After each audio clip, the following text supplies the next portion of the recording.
കാശിനാഥൻ ഭാഗം 4. രചന അവതരണം ദിവ്യരാജ്. കണ്ണേട്ടാ മതി, ഇങ്ങനെ കുടിച്ച് ചാവാനാണ് പുറപ്പാടെങ്കിൽ എന്തിനാ എന്നെ ഇതിലേക്ക് വലിച്ചിട്ടേ? നെഞ്ചു പൊട്ടിയാണ് ചോദിച്ചത്. ധൈര്യമുണ്ടായിട്ടല്ല, ചോദിച്ചു പോയതാണ്. അതിനൊന്ന് ചുണ്ടുകൊട്ടി ചിരിച്ചു കാശിനാഥൻ. ഇതേ ചോദ്യമാടി എനിക്കും ചോദിക്കാനുള്ളത്. എന്തിനാടി എൻ്റെ ജീവിതത്തിലേക്ക് കയറി വന്നത്? എന്നേക്കാൾ യോഗ്യന്മാരായവരെ കിട്ടുമായിരുന്നില്ലേ നിനക്ക്? എന്നിട്ടും ഈ എൻ്റെ ഒപ്പം ജീവിക്കാൻ തുനിഞ്ഞിറങ്ങിയെങ്കിൽ അതിന് ഒറ്റ ഉദ്ദേശമേ ഉണ്ടാവൂ.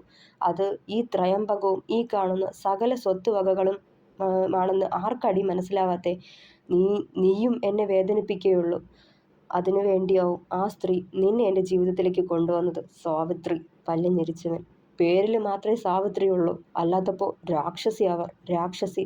അവരോടുള്ള കോപം അതിൻ്റെ ഔന്നത്യഭാവത്തിൽ അവൻ്റെ കണ്ണുകളിൽ തെളിഞ്ഞ നേരം നടുക്കത്തോടെ അവനെ ഉറ്റുനോക്കി നിന്നവളെ ഒന്ന് നോക്കുകൂടി ചെയ്യാതെ പുറത്തേക്ക് നടന്നു കാശിനാഥൻ. സ്വന്തം അമ്മയെപ്പറ്റിയാണ് കാശിനാഥൻ ഇതുവരെ വെറുപ്പോടെ സംസാരിച്ചതെന്ന പുതിയ അറിവ് അവളിൽ അമ്പരപ്പുണ്ടാക്കി. അപ്പോഴും പല ചോദ്യങ്ങൾ അവളുടെ മനസ്സിലേക്ക് കയറി വന്നിരുന്നു. തിളയ്ക്കുന്ന വെള്ളത്തിലേക്ക് കഴുകി വെച്ച അരിയിട്ട് തിരിഞ്ഞത് വിലാസിനി കാണുന്നത് എന്തോ ആലോചിച്ച് ചിന്തയിലാണ്ടിരിക്കുന്നവളെയാണ്. എന്താ കുട്ടിയെ, വലിയ ആലോചനയിലാണല്ലോ. കഞ്ഞിക്കലമൊന്ന് മൂടിവെച്ച ശേഷം ഇറുത്തെടുക്കാനുള്ള മുരിങ്ങയിലയുമായി വരാന്തയിലേക്ക് ഇറങ്ങിയവർ പിന്നാലെ വൈശുവും. ഞാൻ കണ്ണേട്ടനെ കുറിച്ച് ആലോചിക്കുമായിരുന്നു. കുഞ്ഞുനാള് മുതൽ നമ്മളൊക്കെ കാണണതല്ലേ കണ്ണേട്ടനെ. അന്നൊന്നും കണ്ണേട്ടൻ ഇങ്ങനെ അല്ലായിരുന്നല്ലോ. ഇപ്പോൾ ഒരുപാട് മാറിപ്പോയി. എന്തൊക്കെയോ മനസ്സിൽ വെച്ച് സംസാരിക്കുന്ന പോലെയാ ചില നേരത്തെ സംസാരം. ഒന്ന് നെടുവീർപ്പോടെ പറഞ്ഞവൾ. വലിയ കോളേജിലൊക്കെ പോയി പഠിച്ചതല്ലേ. ചീത്ത കൂട്ടുകെട്ടിൽ അകപ്പെട്ട് കാണും. അങ്ങനെയാവും ഇതുപോലൊക്കെ ആയത്. പറഞ്ഞിട്ട് കാര്യമില്ല. അവർ മുരിങ്ങയില ഇറുത്തെടുക്കാൻ തുടങ്ങി. ചേച്ചി, കണ്ണേട്ടൻ്റെ അമ്മയും കണ്ണേട്ടനും തമ്മിൽ എന്തേലും പ്രശ്നമുണ്ടോ? സാധാരണ എത്ര മക്കളുണ്ടെങ്കിലും കുഞ്ഞുങ്ങളെ അമ്മമാരല്ലേ നോക്കാറ്. പക്ഷേ കണ്ണേട്ടനെ അവർ മുത്തശ്ശിയുടെ അടുത്തല്ലേ ആക്കിയേച്ച് പോയത്? ഉള്ളിലെപ്പോഴോ ഉയർന്നു വന്ന സംശയം അവൾ ചോദിച്ചു. എൻ്റെ കൊച്ചേ, ഒന്ന് പതുക്കെ പറ. ആ സാവിത്രി ഇതുവല്ലതും കേട്ടാൽ നിന്നെ ഇന്ന് വലിച്ചു കീറി അടുപ്പത്ത് വയ്ക്കും. തിരിഞ്ഞും പെരിഞ്ഞും നോക്കിക്കൊണ്ട് മെല്ലെ പറഞ്ഞവർ. എന്തിനാ പേടിക്കണത്? അതിന് മാത്രം ഞാനൊന്നും പറഞ്ഞില്ലല്ലോ. അവൾ തിരക്കി. മെല്ലെ അവളുടെ അടുത്തേക്ക് അവർ നീങ്ങിയിരുന്നു. എൻ്റെ മോളെ, കണ്ണൻ കുഞ്ഞിൻ്റെ പെറ്റ തള്ള ഇവരല്ല. അതൊരു ക്രിസ്ത്യാനി പെണ്ണാ. രഹസ്യം പോലെ അവൾക്ക് കേൾക്കാൻ പാകത്തിന് വിലാസിനിയത് പറയുമ്പോൾ തറഞ്ഞിരുന്നു പോയി വൈശു. തനിക്ക് അപരിചിതമായ ആ വാർത്ത നടുക്കം തീർത്തു വൈഷ്ണവിയിൽ. ചേച്ചി എന്താ ഈ പറഞ്ഞു വരുന്നത്? ഞെട്ടലകലാതെ ചോദിച്ചവൾ. സത്യ മോളെ, ഈ വീട്ടിലുള്ളവർക്ക് മാത്രം അറിയണ കാര്യ. എല്ലാവരും കരുതണ പോലെ ചന്ദ്രൻ കുഞ്ഞിന് സാവിത്രിയിലുണ്ടായ മകനല്ല കണ്ണൻ. ആ ക്രിസ്ത്യാനി പെണ്ണിലുണ്ടായതാ. ആനന്ദ്മോൻ ഉണ്ടായിക്കഴിഞ്ഞ ചന്ദ്രൻ കുഞ്ഞിന് ഓഫീസിലെ ആ ക്രിസ്ത്യാനി പെണ്ണുമായി ബന്ധമുള്ള കാര്യം സാവിത്രി അറിഞ്ഞത്. അന്ന് അവർ വലിയ പ്രശ്നമൊക്കെ ഉണ്ടാക്കി ആനന്ദ് മോനെ എടുത്ത് വീട്ടിലേക്കൊക്കെ പോയി. ചന്ദ്രൻ കുഞ്ഞ് പിന്നാലെ ചെന്ന് മാപ്പ് പറയുകയും കാല് പിടിക്കും പോലെ കേണ് താന്ന് പറഞ്ഞിട്ടും തിരികെ വന്നില്ലവർ. അവസാനം മറ്റേ പെണ്ണുമായി എല്ലാ ബന്ധവും അവസാനിപ്പിച്ച് അവളെ ഓഫീസിൽ നിന്ന് പറഞ്ഞു വിടുവാണെങ്കിൽ തിരികെ വരാമെന്നേറ്റു. അതും കുഞ്ഞിന് വേണ്ടി മാത്രം. ചന്ദ്രൻ കുഞ്ഞ് ഒക്കെ സമ്മതിച്ചു. വീണ്ടും സാവിത്രി തിരികെ വന്നു. പക്ഷെ പഴയ പോലെ അവർ തമ്മിൽ ഒരുമിച്ചായിരുന്നില്ല താമസം. 2 മുറികളിലായി. 2 അപരിചിതരെ പോലെ. ഇപ്പോഴും അതങ്ങനെ തന്നെയാവും. അല്ലെങ്കിലും ഏത് സ്ത്രീക്ക് ഭർത്താവിൻ്റെ പരസ്ത്രീ ബന്ധം ക്ഷമിക്കാൻ കഴിയുക? എന്നിട്ട് പിന്നെ എന്താ ഉണ്ടായേ? അവൾ ആകാംക്ഷയോടെ തിരക്കി. ഒരു ദിവസം രാത്രി ആ ക്രിസ്ത്യാനി പെണ്ണ് ശാരദ അമ്മയെ തേടി വന്നിരുന്നു.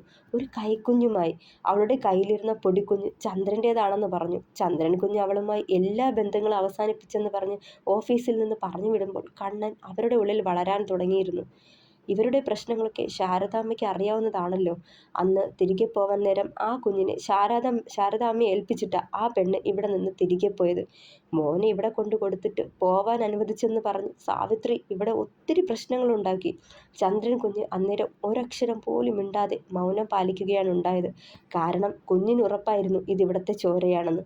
കണ്ണനെന്ന് പേരിട്ടതും 15 വയസ്സുവരെ അവനെ വളർത്തിയതും ഒക്കെ ശാരദാമ്മയാ. അത് കുട്ടിക്കും അറിയാലോ. 10ാം തരം കഴിഞ്ഞ മോനെ അവർ കൊണ്ടുപോയത്. അതും ചന്ദ്രൻ്റെ നിർബന്ധം കാരണം. സാവിത്രിക്ക് മോനോട് ഒരിഷ്ടവുമില്ലായിരുന്നു. എന്നും അകറ്റിയേ നിർത്തിയിട്ടുള്ളൂ. ഇപ്പോഴും അതിനൊരു മാറ്റവുമില്ല. പറഞ്ഞു നിർത്തി. അപ്പോൾ കണ്ണേട്ടൻ അറിയില്ലേ കണ്ണേട്ടൻ്റെ അമ്മ സാവിത്രിയല്ലെന്ന്? നടുക്കം വിട്ടകലാതെ ആകാംക്ഷയോടെ തിരക്കിയവൾ. അറിയാം, കുഞ്ഞ് അറിവ് വെച്ചപ്പോൾ സാവിത്രിയിൽ നിന്ന് തന്നെ ഒക്കെയും അറിഞ്ഞിരുന്നു. എന്നിട്ടും അമ്മ എന്നല്ലാതെ അവരെ വിളിക്കുമായിരുന്നില്ല. അവരോട് വലിയ കാര്യവുമായിരുന്നു. ഇപ്പോൾ ഇത്രയും വെറുപ്പ് അവളോട് കാണിക്കുന്നത് എന്തിനാന്ന് മാത്രം അറിയില്ല. അത് മോള് തന്നെ പതിയെ ചോദിച്ച് മനസ്സിലാക്ക്. താലി കെട്ടിയ ആളല്ലേ? അവൻ മെല്ലെ പറഞ്ഞു. താലി കെട്ടിയ ആളൊക്കെ തന്നെ, പക്ഷെ എന്നോടൊന്ന് സംസാരിക്കുക കൂടി ചെയ്യില്ല. പിന്നെ ഞാനെങ്ങനെ ആ മനസ്സിലുള്ളത് അറിയുക? പരിഭവത്തോടെ പറഞ്ഞു. എത്ര വലിയ കൊമ്പനായാലും പെണ്ണൊരുമ്പിട്ടാൽ വളച്ചൊടിച്ച് കുഴിയാനേക്കാനുള്ള വിദ്യയൊക്കെയുണ്ട്. പറഞ്ഞു തരട്ടെ? വിലാസിനി ചെറുചിരിയോടെ ചോദിച്ചു. എന്ത് വിദ്യ? അറിയാനുള്ള ആകാംക്ഷയേറിയവൾ. വാ, പറഞ്ഞു തരാം. അവളെയും കൊണ്ട് പിന്നാമ്പുറത്തെ പുരയിടത്തേക്ക് നടന്നവർ. പതിവ് പോലെ അന്നും കുടിച്ച് 4 കാലിൽ തന്നെയാണ് കാശിനാഥൻ വന്നു കയറിയത്. വാതിൽ തള്ളി തുറന്നു വരുന്നവനെ ഭയത്തോടെ നോക്കി നിന്നു വൈശു. തന്നെ തല്ലുകയോ ദേഹോപദ്രവം ഏൽപ്പിക്കുകയോ ചെയ്യുമെന്ന് ഭയമായിരുന്നു അവളിൽ. പക്ഷേ അവളെ ഒന്ന് നോക്കുക കൂടി ചെയ്യാതെ വന്ന പാടെ അതേ വേഷത്തിൽ കട്ടിലിലേക്ക് മലർന്നു വീണു. എന്തൊക്കെയോ പിച്ചും പേയും പറഞ്ഞു കിടക്കുന്നവനെ ദയനീയമായി നോക്കിയവൾ. അവൻ്റെ പുലമ്പലുകൾ നിലച്ച നേരം മെല്ലെ അടുത്തേക്ക് വന്നു ബെഡിൻ്റെ ഒരറ്റത്തായി ഇരുന്നു കൊണ്ട് അവനെ തന്നെ നോക്കി. ശാന്തമായി ഉറങ്ങുകയാണ്. മദ്യത്തിൻ്റെ രൂക്ഷഗന്ധം പുറത്തേക്ക് വമിക്കുന്നത് അറപ്പുളവാക്കിയവളിൽ കയ്യിലെ മുറിവിലേക്ക് കണ്ണുകൾ പാഞ്ഞത് മെല്ലെ കൈ പിടിച്ചെടുത്തു. താൻ രാവിലെ കെട്ടിയ മുണ്ടിൻ്റെ കഷ്ണമൊക്കെ അഴിഞ്ഞു മാറിയിരിക്കുന്നു. ആ മുറിവിന് തൊട്ടരികിലായി നീളത്തിൽ മറ്റൊരു മുറിവിൻ്റെ പാട്. അവളുടെ കണ്ണിലുടക്കി ബ്ലേഡ് കൊണ്ട് വരഞ്ഞതുപോലെ കൈത്തണ്ടയിൽ ഒരു തഴമ്പ്. വർഷങ്ങൾ പഴക്കമുള്ളതാണെന്ന് മനസ്സിലാക്കാം. ഈശ്വരാ, കണ്ണേട്ടൻ ഇനി ആത്മഹത്യക്ക് വല്ലതും ശ്രമിച്ചതാവുമോ ഓർത്തവൾ വീണ്ടും അവൻ്റെ മുഖത്തേക്ക് ഉറ്റുനോക്കി. നെറ്റിയിൽ വീണ് അലസമായി കിടക്കുന്ന നീളൻ മുടിയെ മെല്ലെ വകഞ്ഞു മാറ്റി ആ നെറുകിൽ മെല്ലെ തലോടാൻ തുടങ്ങി. കണ്ണേട്ടാ, എന്താ നിങ്ങളുടെ ജീവിതത്തിൽ ഉണ്ടായത്? ഇത്രയും തകരാൻ മാത്രം എന്താ നിങ്ങളെ അലട്ടണത്? ഓർത്തുകൊണ്ട് അവൻ അടുത്തായി കിടന്നവൾ. ഭയമേതും തോന്നിയില്ല. കാശിനാഥൻ അവളെ ദ്രോഹിക്കില്ല എന്നൊരു ആത്മവിശ്വാസം അവളെ വന്ന് പൊതിഞ്ഞു. മെല്ലെ എപ്പോഴോ കണ്ണുകൾ അടച്ചു തുടങ്ങിയിരുന്നു. സിയാൻ, വേണ്ട, വേണ്ടടാ, നോ. അലർച്ചയോടെ ചാടി എഴുന്നേറ്റു കാശിനാഥൻ. തലമുടി വിരലുകളാൽ കോർത്തു വലിച്ചു. ദേഹമാകെ വിയർപ്പ് മൂടി. സിയാൻ, സിയാൻ പുലമ്പിക്കൊണ്ട് തലമുടി വിരലുകളാൽ കോർത്തു വലിക്കാൻ തുടങ്ങിയവൻ ഭ്രാന്തനവന്. കണ്ണേട്ടാ. ഒക്കെ കണ്ട് ഭീതിയോടെ അവൻ്റെ ചുമലിൽ കൈവച്ചു വൈഷ്ണവി. രൂക്ഷമായി അവളെ ഒന്ന് നോക്കിയവൻ അവളുടെ കൈതട്ടി മാറ്റിക്കൊണ്ട് ബെഡിൽ നിന്നും ചാടി എണീറ്റ് വാതിൽ ലക്ഷ്യം വെച്ച് മുന്നോട്ട് നടന്നു. കണ്ണേട്ടാ, എന്താ പറ്റിയേ? എവിടേക്ക് പോവുക? അവൻ്റെ മുഖത്തന്ന് അന്നേരം തെളിഞ്ഞു വന്ന വന്യമായ ഭാവം വല്ലാതെ ഭയപ്പെടുത്തി അവളെ. ഒന്ന് തിരിഞ്ഞു നിന്നുകൊണ്ട് അവളെ നോക്കി ദേഷ്യഭാവത്തിൽ. എൻ്റെ പിന്നാലെ വരണ്ടാ നീ. എൻ്റെ ജീവിതത്തിൽ നിന്ന് മാറിത്തരുന്നതാവും നിനക്ക് നല്ലത്. ജീവിതം മടുത്തവനാ ഞാൻ. മരിക്കാൻ തുനിഞ്ഞിറങ്ങിയിരിക്കുക. അവിടെ നീ പ്രതീക്ഷ തരണ്ട. ഒരു ബഫൂണായി ഇങ്ങനെ ജീവിക്കുന്നതിലും ഭേദം മരണമാ. എന്നെ സ്നേഹിച്ചവരെയും ചേർത്ത് പിടിച്ചവരെയും എന്നിൽ നിന്ന് അകറ്റിയിട്ടേ ഉള്ളൂ ആ സ്ത്രീ. നീ എന്നെ സ്നേഹിച്ചാൽ നിന്നെയും തീർത്ത് കളയും അവൻ, എന്നേക്കുമായി. അതാ പറഞ്ഞത്. എൻ്റെ പിന്നാലെ വരരുതെന്ന് നാവ് കുഴഞ്ഞു പറയുന്നതിനൊപ്പം താഴേക്ക് നടന്നവൻ. അവനറിയാതെ പിന്നാലെ പോവാൻ തോന്നി വൈഷ്ണവിക്ക്. പക്ഷേ ധൈര്യമുണ്ടായില്ല. ജീവിതം മടുത്തവനാ ഞാൻ. മരിക്കാൻ തുനിഞ്ഞിറങ്ങിയിരിക്കുക. പടികടന്ന് മുന്നോട്ട് പായുന്നവൻ പറഞ്ഞ വാക്കുകൾ ഓർത്തതേ നെഞ്ചിലൊരു കൊള്ളിയാൻ മിന്നി. എന്ത് ചെയ്യണമെന്നറിയാതെ സ്തംഭിച്ചു നിന്നു പോയവൾ ഒരു നിമിഷം. ദുർചിന്തകൾ മനസ്സിനെ വേട്ടയാടി തുടങ്ങിയത് അവൻ്റെ വാക്കുകൾ മറികടന്ന് വൈശു അവൻ പോയ വഴിയെ നടന്നു. വീടിൻ്റെ തെക്കുവശത്തുള്ള ചെറിയ മൺറോഡിലൂടെ വേഗത്തിൽ മുന്നോട്ട് നടന്നു കാശിനാഥൻ. അവനെ കാണാവുന്ന ദൂരത്തിൽ പിന്നാലെ അവളും. കാവിലേക്ക് വഴിമുറിച്ച് കടന്നതേ നെഞ്ചിൽ തീ കോരിയിട്ട പോലെ തോന്നി അവൾക്ക്. ആകെ ഒരു വിറയൽ പോലെ. അസമയമാണ്. പോക്കുവരവുള്ള കാടാണ്. പോരാത്തതിന് ഇഴജന്തുക്കളും വിഷജീവികളും വിഹരിച്ച് നടക്കുന്ന ഇടവും. നിശബ്ദതയെ ഭേദിച്ചുകൊണ്ടുള്ള ചീവീടുകളുടെ ശബ്ദവും കാറ്റത്ത് ഇലയനങ്ങുന്ന നേരിയ ശബ്ദവും വല്ലാതെ ഭയപ്പെടുത്തി അവളെ. കാവിനുള്ളിലേക്ക് ചെല്ലുമ്പോൾ സർപ്പത്തിൻ്റെ ശീൽക്കാര ശബ്ദം കേട്ടത് ഭയന്ന് വിറച്ചു പോയവൾ കയ്യിലെ മൊബൈലിൻ്റെ ഫ്ലാഷ് വെട്ടത്തിൽ കാണാവുന്ന വെട്ടിത്തെളിച്ച വഴിയിലൂടെ കാശിനാഥൻ പോകുന്നു. ആ വഴിയെ തന്നെ അവളും നടന്നു. കണ്ണേട്ടൻ എന്തിനാ ഇവിടേക്ക് വരണത്? മനസ്സിൽ സംശയത്തിൻ്റെ ഭാണ്ഡക്കെട്ടുകൾ അഴിഞ്ഞു വീണു. വേഗം അവന് പിന്നാലെ തന്നെ പോയി കാവിനുള്ളിൽ വലിയ നാഗമരത്തിൻ്റെ ചോട്ടിൽ ചെന്ന് നിന്നവൻ അവൾ നോക്കി നിൽക്കെ തന്നെ അതിന് ചോട്ടിലെ തറയിൽ ഇരുന്നു. മെല്ലെ അവിടെ തന്നെ നീണ്ടു നിവർന്ന് കണ്ണുകളടച്ച് കിടന്നു.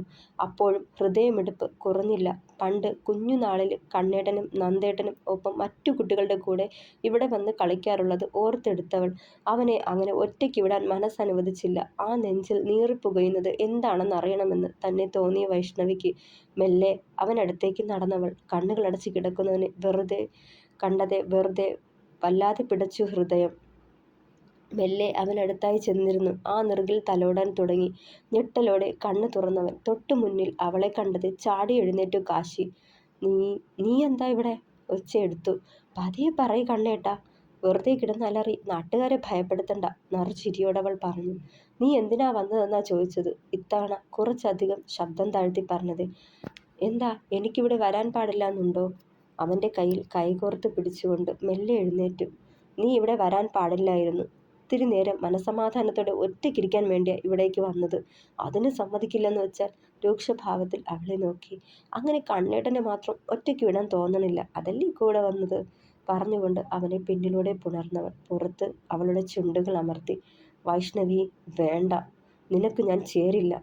നിന്റെ ജീവിതം കൂടി കളയല്ലേ, പതർച്ചയോടെ പറഞ്ഞു. അത് കണ്ണേട്ടനാണോ തീരുമാനിക്കണേ? അവന് മുന്നിലായി വന്നു നിന്ന് ആ നെഞ്ചിലേക്ക് ഒതുങ്ങിക്കൂടിയവൾ അവൻ്റെ സ്നേഹം മോഹിക്കുന്ന പോലെ.